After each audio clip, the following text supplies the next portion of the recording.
कुरान से दूर हैं, याद रखो मस्जिदों से दूर हैं, आज अपनी इमामों से दूर हैं, उलमा से दूर हैं, दूरी इख्तियारी कर ली है। कसम खुदा की मुसलमानों, अगर बेहतरी चाहते हो, खुशहाली चाहते हो, अगर जीना चाहते हो, अच्छी जीना चाहते हो, दौरे हाजिर में आप देख रहे हो क्या मामला चल रहा है। मगर याद रखो मेरे भाई, तुम कितने बुलंद हो, तुम कितने अछूते हो, तुम कितने निराले हो। दुनिया के गद्दारों से दिल ना लगाओ, नबी के वफादारों से दिल लगा लो। किस तरह से दिल लगाना है याद रखो, मेरे बाप का फरमान नहीं, रसूल पाक फरमाते हैं माँ बाप भाई बहन रिश्तेदार दोस्त अहबाब पड़ोसी जो सबको छोड़कर सबसे ज्यादा मोहब्बत मुझसे करेगा वो सच्चा और पक्का ईमान वाला तब होगा। मेरे आका के दूर की बात, आज हम अपने बाप से मोहब्बत नहीं करते, माँ भाई बहन से मोहब्बत नहीं करते, रिश्तेदार से मोहब्बत नहीं करते, दोस्तों से मोहब्बत नहीं करते, पड़ोसियों से मोहब्बत नहीं करते। क्या करते हैं? मेरे पड़ोसी का घर बन गया, ये क्या सपला रहा है, क्या कर रहा है, क्या नहीं कर रहा है। अरे पड़ोसी कार ले आया तो इसके पेटों में दर्द हो रहा है।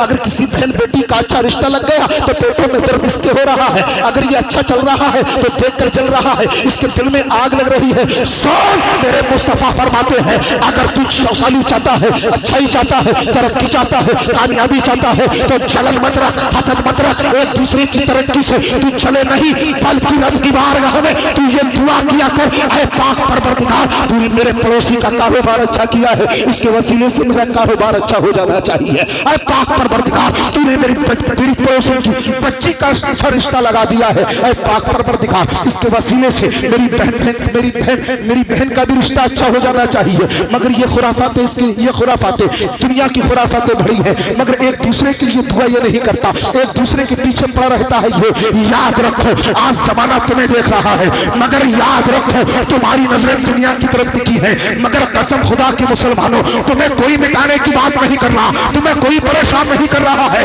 अरे सलाहुद्दीन अय्यूबी ने जब मस्जिद अक़सा को फतेह किया था, उस वक्त उन्होंने ये जुमला बोला था, अगर मुसलमान का गद्दार ना होता तो मैं पूरी दुनिया को फतेह कर लेता।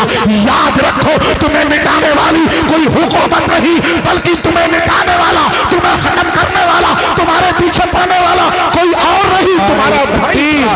नारे रिसालत, मसलके आला हजरत, फैज़ाने आला हजरत हजरत मौलाना मुफ्ती तौसीफ रजा कादरी, हजरत मौलाना मुफ्ती तौसीफ रजा कादरी।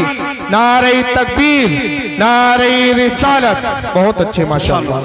अल मुख्तसर, ऐसा खतीब जिस पे खिताबत नाज करती है, ऐसा लहजा जिस पे लय नाज करती है। अल्हम्दुलिल्लाह मैंने हज़रत को बाकरगंज की सरजमीन पर सुना था। पाक परवरदिगार हज़रत की उम्र में भी पनाह बरकत अता फरमाए, ईमान की दौलत अता फरमाए, पाक परवरदिगार दीन का सच्चा सिपाही बनाए। अल्हम्दुलिल्लाह ऐसा खतीब जिस पर खिताबत नाज करती है। और मैं तो ये मुजाहिद साहब की हरकतों की बरकतें हैं, मैं यहाँ तक आया, आपसे मुलाकात किया, चंद बातें आपके दरमियान रखा। अल्लाह मुझे हक बोलने और आपको हक पर अमल करने की तौफीक अता फरमाए। सुनिए, जो बात है वो बात को आप अपने जहनों में नोट कीजिए। आज हमने जलसों के माहौल आएंगे, मसाला मुंह के अंदर डालेंगे, बैठ जाएंगे, इधर उधर की बात हम करेंगे। यार आपने क्या हुलिया बना रखा है, आपने क्या देखा, आप क्या कर रहे हो? मुस्तफा के जिक्र में बैठकर इधर उधर की बातें हम कर रहे हैं। मगर याद रखो मेरे भाई, आप सुने, कौन है वो? नबी की उम्र है। बोलो सुभान अल्लाह। सैयदना हजरत उमर फारूक है, रात का आलम है, जिक्र मुस्तफा का कर रहे हैं, मेरे मुस्तफा का जिक्र कर रहे हैं। और रात के आलम में उसी दरमियान में आपका बेटा आग जाता है, और आने के बाद जब बैठता है ना तो लोगों से इधर उधर की बात करने लगता। सैयदना हजरत उमर फारूक की जब नजर अपने बेटे के चेहरे पे पड़ती है तो तलवार निकाल लेते हैं और कहा, निकल जा, मैं मुस्तफा का जिक्र कर रहा हूं, तो इधर उधर की बात कर रहा है। उमर की छत के तले रहने का कोई अधिकार नहीं।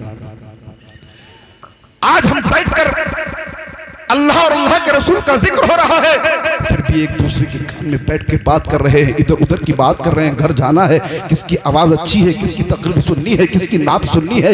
याद रखो कौन कह रहे हैं? सैयदना हजरत उमर फारूक ने रात के आलम में अपने बेटे को घर से निकाला, कहा जब मैं मुस्तफा का जिक्र कर रहा हूं तो इधर उधर की बात कर रहा है। उमर की छत के तले रहने का कोई अधिकार नहीं। तलवार निकाला, निकालने के बाद फिर बेटा घर के बाहर निकला, मिल जाते हैं सैयदना हजरत अबू बकर सिद्दीक कहा, बेटा कहाँ जा रहे हो रात के आलम में, आंखों से आंसू क्यों बह रहे हैं, चेहरा उदास क्यों है? कहा, तुम्हें मालूम है मेरे बाबा ने मुझे घर से निकाल दिया। कहा, क्यों निकाल दिया? कहा, आप मालूम कर लें। सैयदना हजरत अबू बकर सिद्दीक पहुंचे और कहा, उमर रात के आलम में आपने अपने बेटे को घर से क्यों निकाला?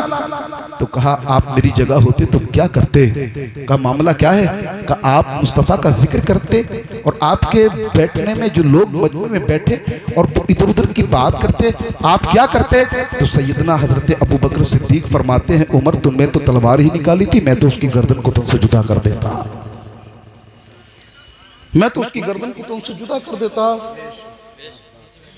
मगर आज हमारा मामला क्या है साहब?